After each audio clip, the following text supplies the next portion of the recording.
ఉచిత కాన్పులు, సిజేరియన్లు మరియు అన్ని రకాల ఎమర్జెన్సీ వైద్య సేవలు ఇక్కడ అతి తక్కువ ఖర్చులతో చేయబడును. ఇట్లా చెల్మడ ఆనందరావు జనరల్ హాస్పిటల్, బొమ్మకల్, కరీంనగర్.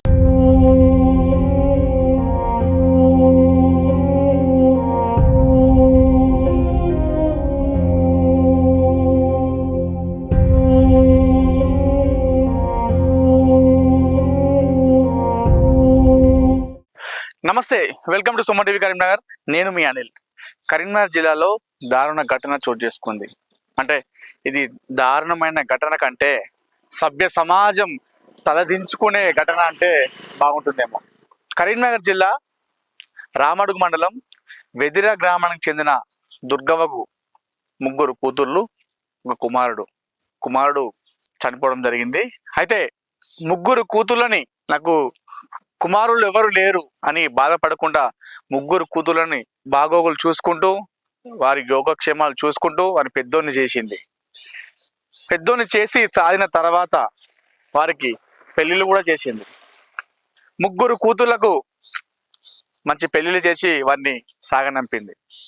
అయితే కుమారుడు లేకపోవడంతో కూతుర్ల దగ్గర ఉన్నటువంటి దుర్గవ్వ, సార్ నేను అక్కడ ఉండలేను సార్, నేను నా బిడ్డల దగ్గర నేను ఉండలేను, తిడుతున్నారు, నేను అక్కడ ఉండలేను సార్ అంటూ రామడుగు పోలీస్ స్టేషన్ ని ఆశ్రయించింది ఆ దుర్గవ్వ. అయితే వాళ్ళ కూతుర్లకు ఫోన్ చేసి చేయగా వాళ్ళు స్పందించకపోవడంతో స్పందన వెలిచాలో గ్రామంలో ఉన్నటువంటి స్పందన వృద్ధాశ్రమంకి కాల్ చేయడం జరిగింది పోలీసులు. అయితే స్పందన వృద్ధాశ్రమం నిర్వాహకుడు శ్రీనివాస్ ఆ వృద్ధురాలను తీసుకొని తన ఆశ్రమంలో పెట్టుకోవడం జరిగింది. అయితే అప్పటికే అనారోగ్యం క్షీణించడంతో ఆశ్రమంకి వచ్చిన తర్వాత 3వ రోజు సివిల్ హాస్పిటల్కి తీసుకెళ్ళడం జరిగింది. అక్కడ దానికి వైద్యం ఇవ్వడం జరిగింది డాక్టర్లు. అనంతరం మళ్ళీ ఆశ్రమానికి తీసుకెళ్ళడం జరిగింది. అయితే ఇటీవల అనారోగ్యం క్షీణించడంతో, లేదా అనారోగ్యం క్షీణించిందా లేదంటే బిడ్డల మీద బెంగతో ఉన్న గత 2 రోజుల కింద దుర్గవ్వ చనిపోవడం జరిగింది. అయితే చనిపోయిన వెంటనే వృద్ధాశ్రమం నిర్వాహకుడు మంచికట్ల శ్రీనివాస్ వాళ్ళ కూతురులకు ఫోన్ చేయగా కూతురు ఎవరు రెస్పాండ్ కాలేదు. అన్నీ తానే ఒక కొడుకుగా అంత్యక్రియలు నిర్వహించి ఆ దుర్గవ్వను ఆ కార్యక్రమం అంతా చూసుకున్నాడు శ్రీనివాస్. ప్రస్తుతం ఇది కరీంనగర్ జిల్లాలో దారుణమైన ఘటన అన్నట్టుగా చాలా మంది కూడా అనుకుంటున్నారు. ముగ్గురు కూతురు ఉన్నప్పటికీ కూడా అనాథగా మిగిలిపోయింది దుర్గవ్వ. ఒకసారి ఆశ్రమం నిర్వాహకుడు శ్రీనివాస్తో మాట్లాడదాం. అసలు ఎప్పుడు రావడం జరిగింది, ఎందుకు వాళ్ళ కూతురుతో గొడవ జరగడం జరిగింది, ఎందుకు చనిపోయిందంటే ఎందుకు రాలేదు, ఏమన్నారు అప్పుడు ఆ సమయంలో అనే విషయాన్ని ఒకసారి అడిగి తెలుసుకుందాం.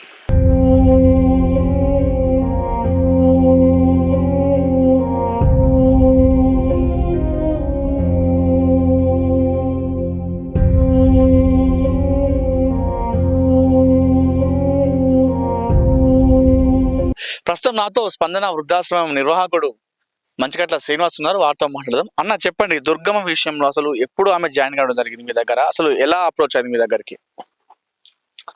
దుర్గమ్మ మన దగ్గరికి ఇప్పుడు మొన్న చనిపోయింది కదా, చనిపోకంటే ముందు ఒక 15-20 రోజుల ముందు మన దగ్గర జాయిన్ అయింది. అంటే ఇంతకంటే ముందు కూడా మన దగ్గర చాలా రోజులు మన ఆశ్రమంలో ఉంది ఆమె. ఇంతకంటే ముందు కూడా చాలా రోజులు మన ఆశ్రమంలో ఉంది.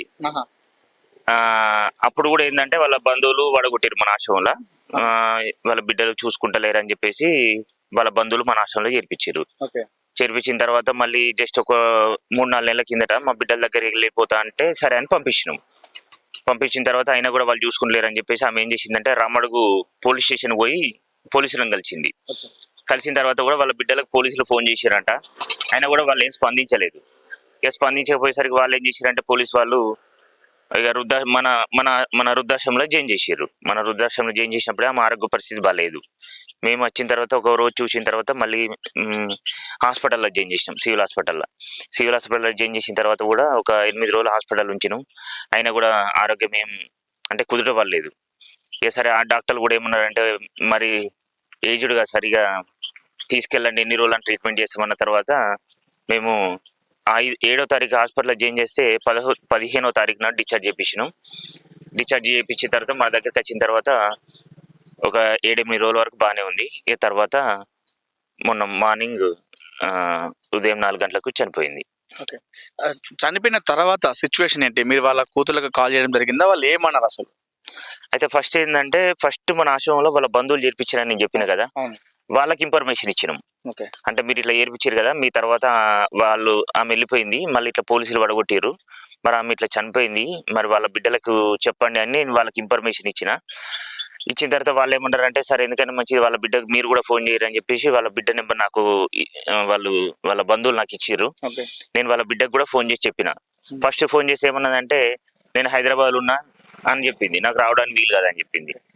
మరి అమ్మ మీరు ఎట్లా ఇప్పుడంటే ఎట్లా చాదలేదు, కనీసం తీసుకొని అన్న పోయి మరి కార్యక్రమాలు చేసుకోండమ్మా అంటే, లేదు లేదు మేము రావడానికి మాకు వీలు కాదని చెప్పేసింది. చెప్పిన తర్వాత ఏమైందంటే, మరి అమ్మ మరి కార్యక్రమాలు చేసుకుంటా అంటే, అది మీ ఇష్టం చేసుకుంటే చేసుకోండి అని చెప్పేసింది. సరే అని చెప్పేసి నేనే అంటే మన హిందూ సంప్రదాయం ప్రకారం మంచిగా అంటే కట్టెలు వేర్పించి అన్ని ఏర్పాటు చేసిన తర్వాత లాస్ట్ చివరి క్షణాల వాళ్ళు వచ్చిర్రు కానీ తీసుకుపోతాను మాత్రం అనలేదు, మేము అంత్యక్రియలు చేసుకుంటా అని అనలేదు, తీసుకుపోతాను కూడా అనలేదు. అందుకని చెప్పేసి ఇక నేనే అంత్యక్రియలు జరిపించడం జరిగింది. ఓకే. అంటే మీరు ఆ కాల్ చేసిన సమయంలో మీ ఇష్టం మీరు ఏమైనా చేసుకోండి అన్నప్పుడు మీకు ఏమనిపించింది అన్న ఆ సమయంలో? అట్లా అన్నప్పుడు ఒక కన్న కూతుర్లు ముగ్గురిని కన్ని పెంచింది తను, కుమారుడు చనిపోయినా కూడా అదే పడకుండా కూతురుని కొడుకులాగా పెంచి పెళ్లి చేసిన తర్వాత అట్లా అన్నప్పుడు మీకు ఏమనిపించింది అసలు? మా ఆశ్రమంలో ఉన్న పెద్దవాళ్ళందరూ వాళ్ళ బిడ్డలు చాలా తిట్టిర్రు. ఎందుకంటే ముగ్గురు బిడ్డలు అన్నది మీరు అసలు వచ్చిన తర్వాత కనీసం తల్లిని చూసి బిడ్డలు ఎట్లా ఏడవాలంటే ఒక ఆ సౌండ్కు వాడ ధనించాలి, కానీ వచ్చి చూసి మొహం కూడా చూడలే, అసలు వాళ్ళకి ఏడుపు కూడా రాలేదు.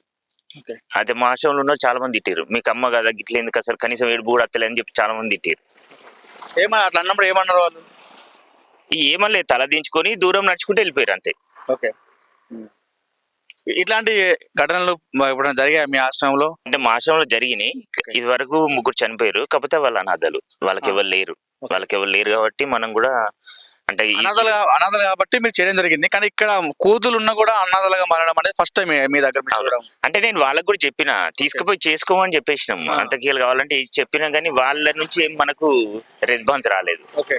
అందుకని చెప్పేసి మనమే చేయడం జరిగింది. సో మీరే ఒక కొడుకులాగా మీరే అన్ని దగ్గరుండి మీరే చూసుకున్నారు, మీరే అంతకీలు చేయడం జరిగింది. అవును. ఓకే.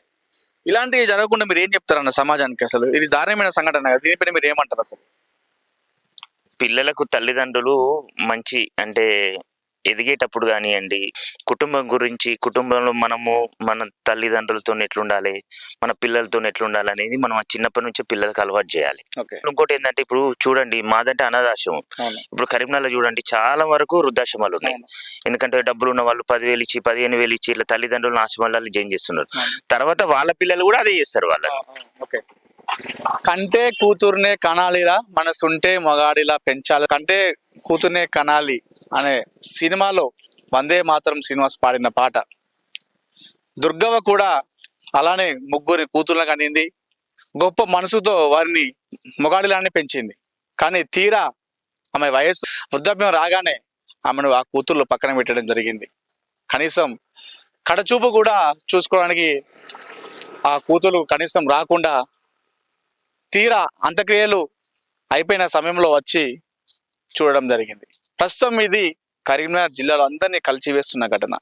ఇలాంటి ఘటనలు పునరావృతం కాకుండా ఉండాలంటూ మనస్ఫూర్తిగా కోరుకుందాం. కెమెరా పర్సన్ కుమార్తో అనిల్, సుమన్ టీవీ, వెల్చాల నుండి.